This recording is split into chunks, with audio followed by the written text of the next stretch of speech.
یہاں پر آپ کو تازہ ترین خبر سے آگاہ کرتے چلے، وزیر اعظم کی رہائش گاہ کے قریب فائرنگ، نشے میں دھت 4 افراد گرفتار۔ اسلام آباد پولیس نے بنی گالہ میں وزیر اعظم کی رہائش گاہ کے قریب فائرنگ کرنے والے 4 ملزمان کو حراست میں لے لیا۔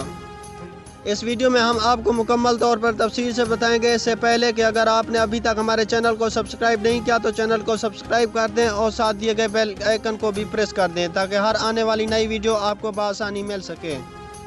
پولیس ذرائع کے مطابق اسلام آباد کے علاقے بنی گالہ میں وزیر اعظم کی رہائش گاہ کے قریب عمران خان چوک پر فائرنگ کرنے والے 4 افراد کو حراست میں لے لیا۔ پولیس ذرائع کے مطابق نشے میں دھت 4 کار سوار افراد نے فائرنگ کی، جنہیں پولیس نے حراست میں لے لیا۔ پولیس نے ملزمان کے خلاف مقدمہ درج کر کے اسلحہ لیب روانہ کر دیا، جبکہ ملزمان سے تفتیش جاری ہے۔